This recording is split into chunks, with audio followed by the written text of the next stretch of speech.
or good afternoon, depending on where you are right now. Thank you for being here with us on our faculty development initiative. We always enjoy these. We have a wonderful guest today that's going to talk about some fun things. And so thank you for coming.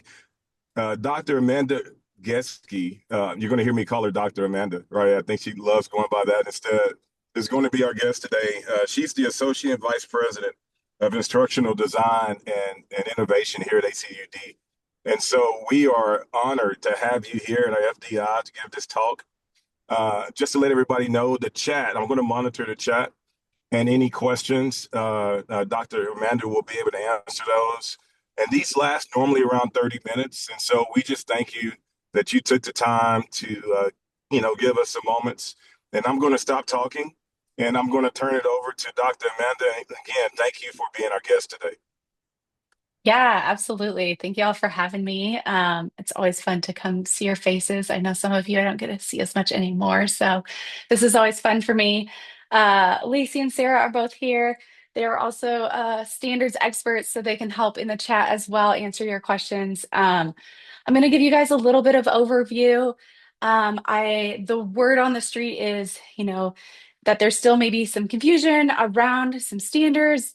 People didn't maybe know we had a committee. So I'm hopefully here to answer some of that and let y'all know what we have going on. But I really do welcome any questions, comments, concerns you guys have today.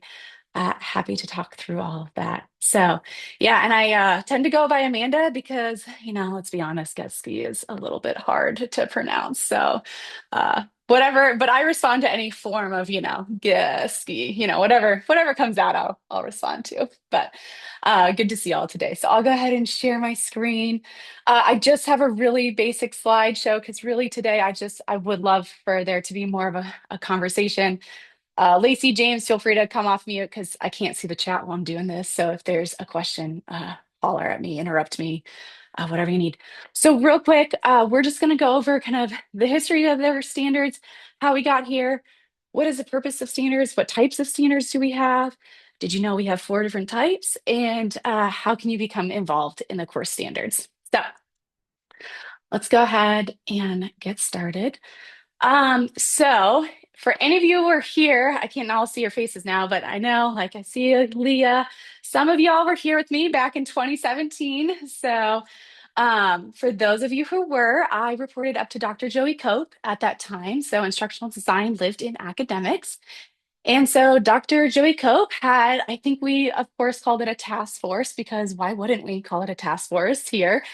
So we had a committee where the dean's office had some representatives. And at that time, I was our only instructional designer. And we sat in a room, I'm pretty sure in ACU Dallas, and wrote some standards together. And so that's where we started back in 2017. It's almost 10 years ago, where we started our standards. And at that time, we only had grad programs. There was, I think, 6 of us, 6 grad programs that we wrote some standards for. And I think it was all of 2 pages, and that's what we had for course development. And then in 2019, we started undergrad course development, but we had no undergrad program directors. So at that time, Dr. Sarah Lee was our only full-time person. She was our dean for undergrad. And her and I wrote some standards for undergrad because we were just starting. We had brand new course development happening. Several of you were getting hired on probably shortly thereafter, 2019. And that was our standards. And that's what has gotten us by for a very long time. But our big challenge was we did these kind of one-time things and we didn't really have any sort of process or committee to stand these up. They just got called upon, like when the dean needed something, we formed these little task groups and we didn't have any way for us to have a dialogue or a conversation to say, hey, times have changed. I mean, look at these dates, 2017. We probably should update some stuff between now and then. And so, but we didn't have a group. We didn't have a way to actually make effective change with our standards. So fast forward to 2024, the ELT gave the charge to LDO and academics. So now learning design is not under academics anymore. It's our own division. And so they said, hey, y'all need to come up with a process for standards. We need to evolve, we need to change, we need to figure out what we want to do. And so we need to have a regular group. And so that led us to where we're at today. So I'm calling it Core Standards 2.0. And so we had a pre-committee. So I listed all the folks who sat with us on the pre-committee. And we basically said, okay, here's what we're going to do. So I linked the guiding document there. We said, okay, we're going to have a committee. We're going to do this annually. We're going to have new people sit on the committee. We're going to create a process. We're going to document what we're doing.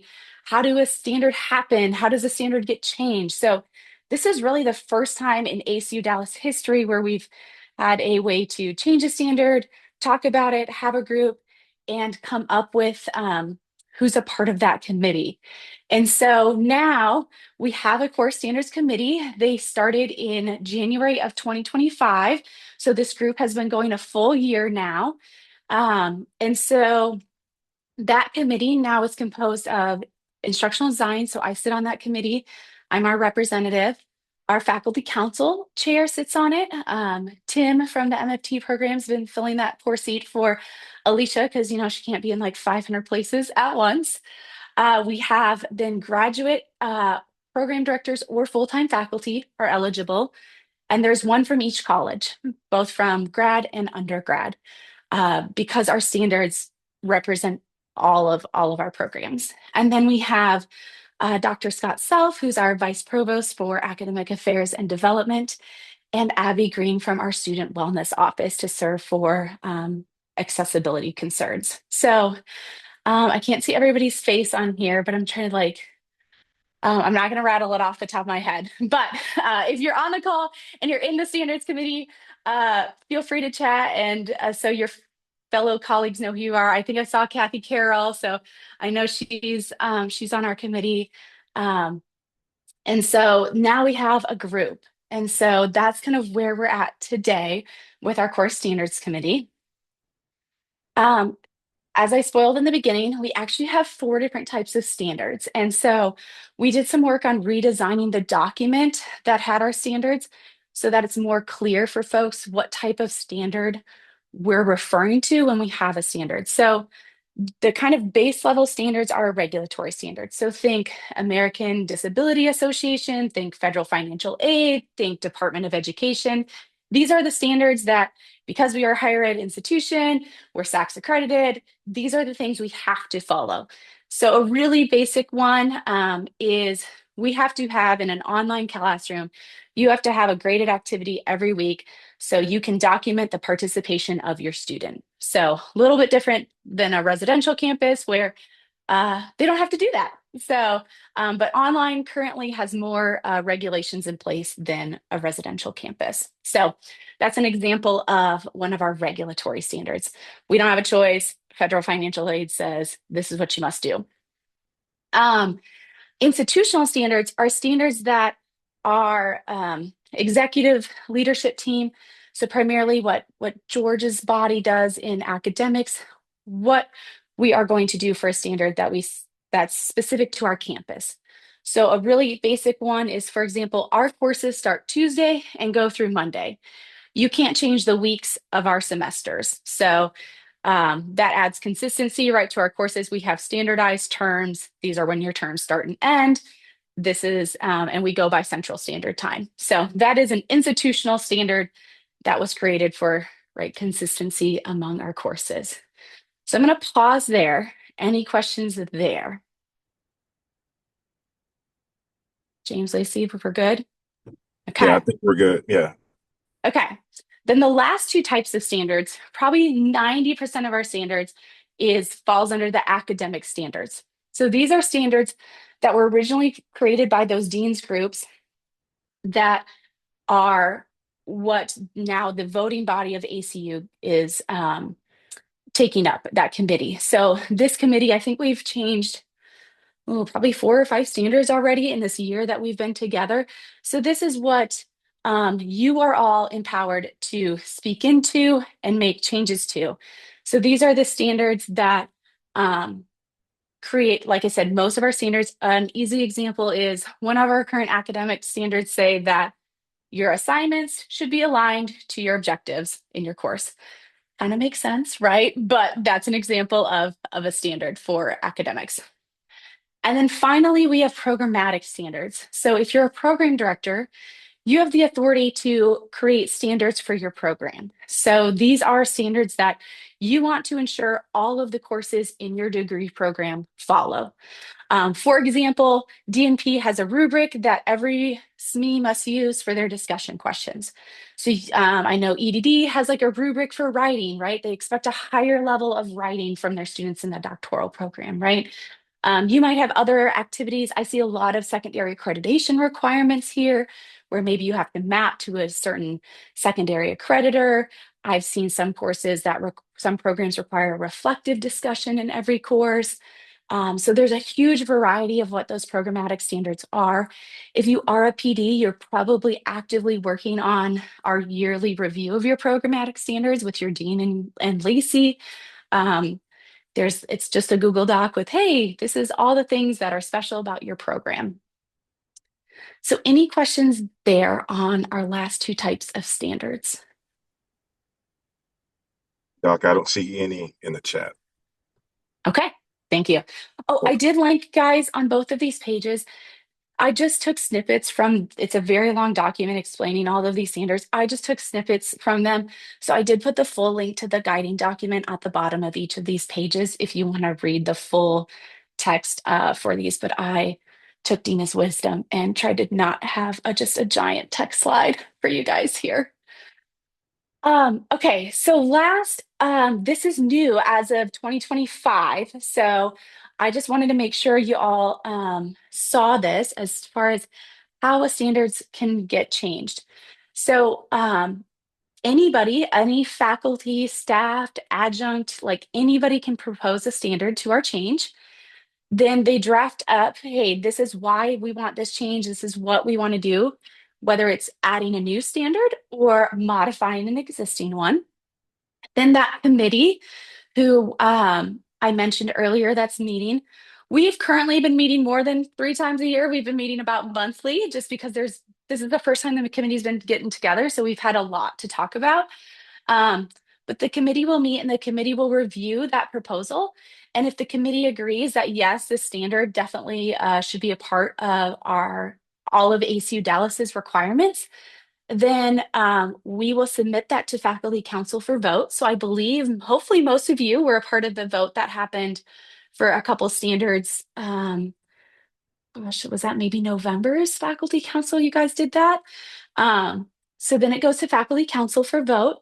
Then ELT reviews and approves, and then it officially becomes a course standard. So that's our process now. So again, we didn't have this before. I think probably the most exciting thing is that, before standards were made by kind of a small task force. And so now it's got the whole faculty council gets to be a part of it and vote on it. And so if it doesn't make it through faculty council, it doesn't become a standard. So um, that's the SOP, that's a process for how something happens. And then if you haven't done course development in a long time, there's a link to our standards. But if you have done course development with Lacey in the past, 2 years, you have a folder in there with also a link to the standards. But this is a public link. You and your SMEs, your faculty, anybody can click on it. It's called ACU Course Standards if you want to search it in your drive. But there's a link there for the standards. And then one of the big questions I get is, do I have to follow standards? Yes, but so yes, you have to follow in particular regulatory standards and institutional standards. There are no exceptions to those. There are academic standards and program standards, right? Like we talked about. So academic standards, they can go through an exception process. Lacey will guide you through that with Dr. Scott Self. He reviews all of those standards. So for example, a very common standard exception request is most of our courses are supposed to be asynchronous, but we have lots of programs who have a secondary creditor, or there's some special circumstance where they need to have a mandatory synchronous session with with their faculty member. And so that standard requirement is now accepted from those courses. And so um, really common, happens quite a bit. And it's a really easy process within course development if you need an exception.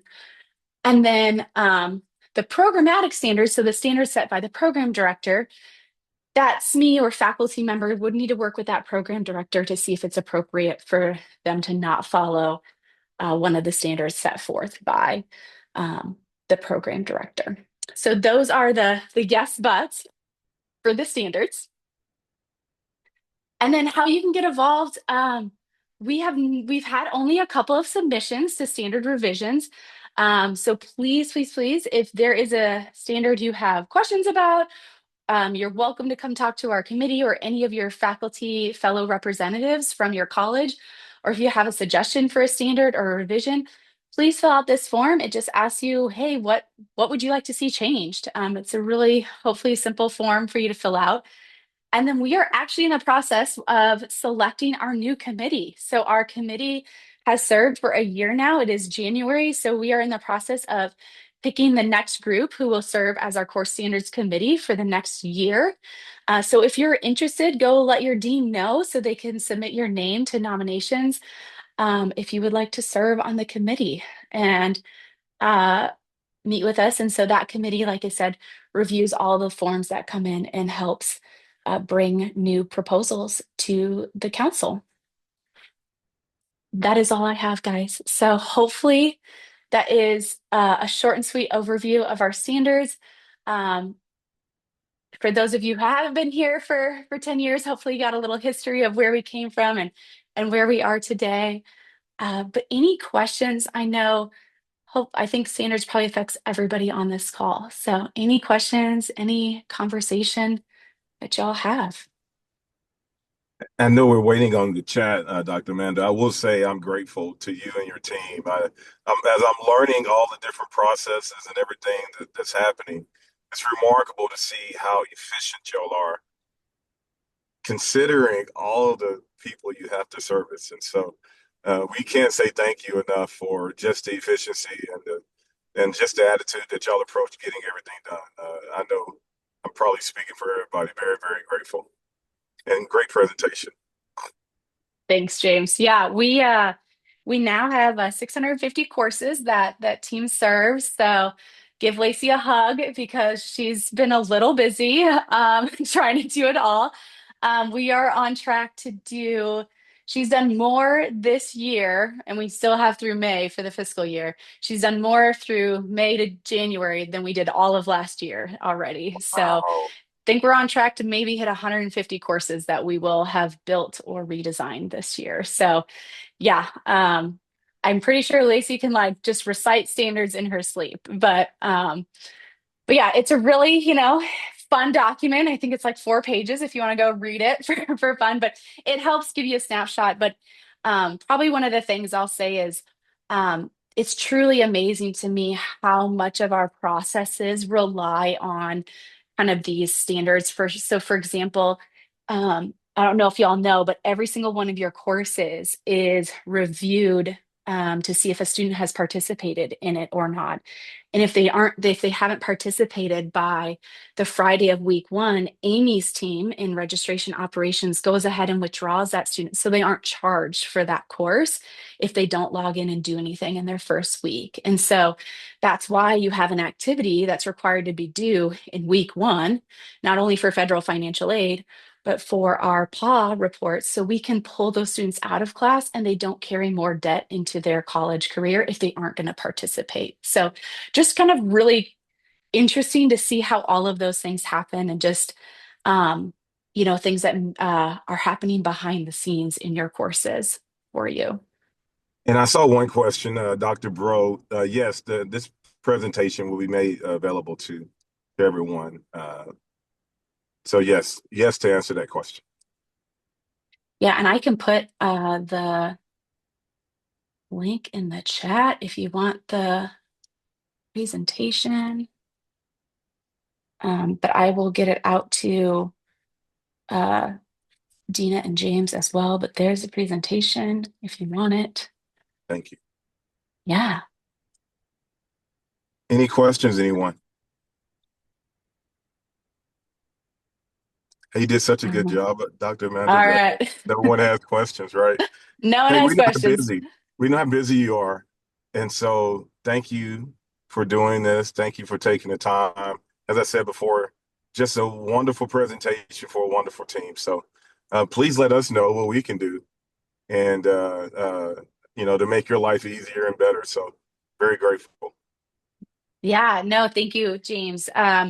Yeah, if you guys have questions, if you we've tried to add some clarity to some of the standards for listing like, hey, this is the reason why, because this is a regulatory standard or this is required for accessibility. So we really have tried to kind of expand upon that document to help add clarity. But if you all are reading through the standards and you're like, hey, I don't understand this one, or can you help me?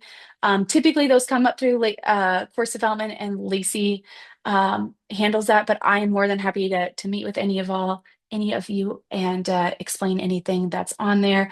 I'm sure not to volunteer Scott, but I'm sure he would be willing to do the same, or come to the course standards committee. We're happy to explain any of the standards on there. I know we see it all day, every day, so they're kind of ingrained in us, and I know sometimes y'all only see them, when you're doing a course development. So, um, but I think I'm looking at the call. I think everybody on my screen has done course development. So you've seen it at some point. But, um, anyways, have a great Thursday, guys. Thanks so much for inviting me. And if there's anything else you all would like us to share in the future, please don't hesitate to reach out. Awesome. Hey, Doc, we will. Hey, quick update for everybody. So the first week of the second term, it's a Thursday at 11, we're going to do the AI vision policy for the university. And so that's our next FDI talk. We're looking forward to that. In the meantime, if there's something FDI can do for you, please let us know. And I forgot to mention, those of you that don't know me, I'm the program director for Criminal Justice Program, ACU Online. So glad to be here. Everybody enjoy the rest of your week. And we're going to give 7 minutes of your time back. So everybody, God bless and take care.